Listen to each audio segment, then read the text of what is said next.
A very good morning to you. Just gone 11:30 on this, the 1st of January 2026. Happy New Year to you. Yes, this is Phil Dave with you until 1 o'clock this afternoon here on Talk. Right, 2026 is now amongst us and upon us. In case you had missed it, in case you were fast asleep last night, you might have just overlooked the fact that it was New Year's Eve.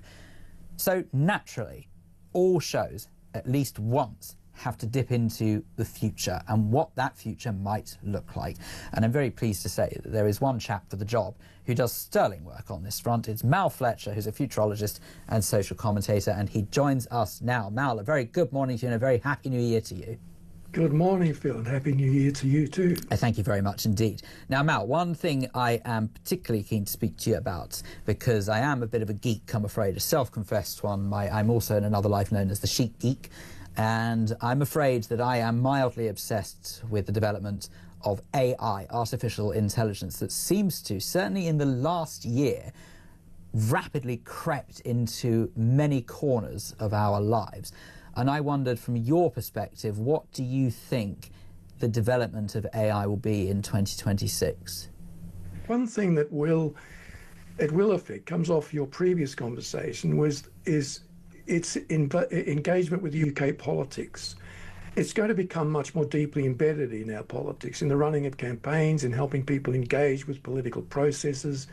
And there's lots of benefits there, Bill, but there will be real concern that the interests of government and AI developers doesn't become too closely aligned. Yeah. And I think you have to say that's already... I've always seen AI, I don't know how you feel about this analogy, but I've always seen AI like a knife. I look at it as saying that if you gave a chef, a top Michelin star chef, a knife, he could do wonders with that. He'd make some fantastic culinary delight that would please anyone who eats it. And yet, if you gave that same knife to a thug who went around attacking people with it, it would obviously cause a lot of harm and damage. So my comparison is to say that it's the same with AI. If you put AI into the hands of those who want to develop it for good and for decent purposes, it will be very beneficial to all of us. If you put it into the hands of those who want to use it for sinister and nefarious reasons, then we could be in trouble. Yeah, absolutely right. I mean, technology is amoral by definition. It's we, the humans, who are the moral agents. We have to decide what we're going to do with it. AI is not the threat as much as the way that we might use it. And one of the things that started to happen in the last year that's going to carry over very much into the year ahead is hyper-digitization, the bringing together of as much as possible of the human experience under the digital umbrella. Just think back about how many activities you carried out 5 years ago without using an app or an algorithm compared to today. And then think 5 years in advance, what's it going to be like then? So it suits big tech to provide a digital component for almost every activity. But because of AI, it now kind of suits government as well. And we need to keep an eye on that acquisition of power through ubiquitous surveillance that AI allows. We need to keep our eye on that and make sure that, government policy is not too much shaped by the interests of AI developers.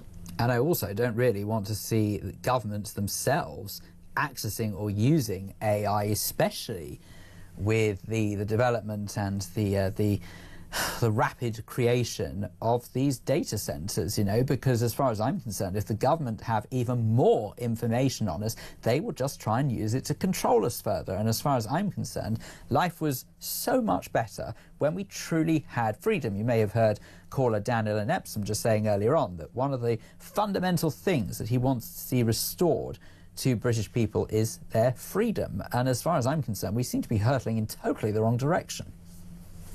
Yeah, I think you can make a strong case for that. And you mentioned data centers. I think one of the things we forget when we invest our time, just as consumers in AI, is that the data that we're creating and the streams that we're using have to be housed in a physical location. It's not the cloud as in some amorphous thing. It's a physical location. So down the road from where I'm sitting right now was one of the first data centers built in the UK. And I thought it was a prison at first, until I realized that there were no windows and began to dig a bit and found out it was a data center. The computers that drive AI need somewhere to be housed, and they need a great deal of power to keep them going. and they're beginning to spread up across the spring up across the British landscape. And I think we're going to see a lot more of that in the coming year. And communities will need veto rights, I think, to say, look, we don't want a data centre, or we don't want a data centre that's not hidden behind high barriers for noise obstruction and so forth, because these things eat up huge amounts of power. They give off sound through the fans they use to operate, and they take up huge amounts of water to cool them. So farmers are going to have to compete with data centres for water for irrigation purposes. So well, don't worry, the government's got the farmers' backs. Oh, wait, hang on, no, they don't. But anyway, look, do you know, Mal, one thing that strikes me, of course, is that data is all well and good. It's one thing, you know, that's sort of something, someone can make a conscious decision as to what data they want to put online and what they don't want to put online. Of course, there are some particular organisations where you don't have a choice, and I know that, such as banking, for example, you do have to put certain bits of information on in order to be able to use your digital banking. Digital banking is one thing. One thing that bothers me terribly is the concept of digital currency, because that really is handing over a great deal of control to an authority that, to be perfectly honest with you, call me old-fashioned, and many people do, want to be in charge of my money. Yeah, I think your concern is right. And this year will be a big year for talk of the central bank digital currency, or digital pound, that's sort of envisaged by the Bank of England and the Treasury. It's just exploratory at the moment, but many people expect that it will be launched by some time in 2030, if not before. It will make it possible for the government to have a bit of a foothold in the volatile world of cryptocurrency, so that might not be a bad thing. But one of the dangers is that it really could encourage authoritarian tendencies in governments. It will enable them, for example, to set limits on non-essential purchases during times of crisis. And if we go for a purely digital economy, we lose all the benefits of hard currency. Cash is messy, but it has substance and weight. You can feel it leaving your pocket. We have a problem with digital debt in this country, Phil, and it's going to get more as people spend more with less forethought, because cashless is so convenient, and cash doesn't carry data. Well, not only that, the problem you mentioned there about digital debt, but it's a major concern of mine, because the truth is that there are many people in this country who, for no fault of their own, they simply weren't taught to deal with it, are not very good at managing money. And it's actually sort of a major gripe I've had for many, many years, where I have said that where fundamentally the education system fails this country, rather than trying to teach everyone about everything and saying how terrible the British Empire was, how about maybe teaching children about the importance of managing money correctly? Because not only will that benefit them, it'll benefit the economy in the long term. I digress. The point being is that with digital debt, it is so much harder to get a grip on whether you actually simply don't know how much money you're spending, or don't control it in the way that you should be able to if you don't have that ability in the first place. Whereas if you have a wad of notes, you can very clearly see the physical money you have left to spend for that particular period of your life. Digital debt, digital currency, major red flags.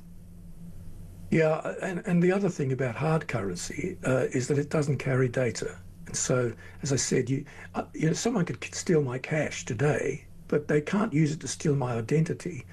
And cash gives us a buffer against data outages, which over the last few years have left millions without access to their bank accounts for hours at a time. So, and of course, going completely cashless, which a digital currency might well encourage, is hugely disadvantageous to the 900,000 people in this country who have no bank account. Now, I'm not advocating we shouldn't explore the option of a digital pound, but if we're wanting a system that's fair to everybody and guarantees our rights, we should insist on an equal combination of digital and hard currencies. Absolutely. Mal Fletcher, futurologist and social commentator, thank you very much indeed for speaking to us this morning. A very happy new year to you as well.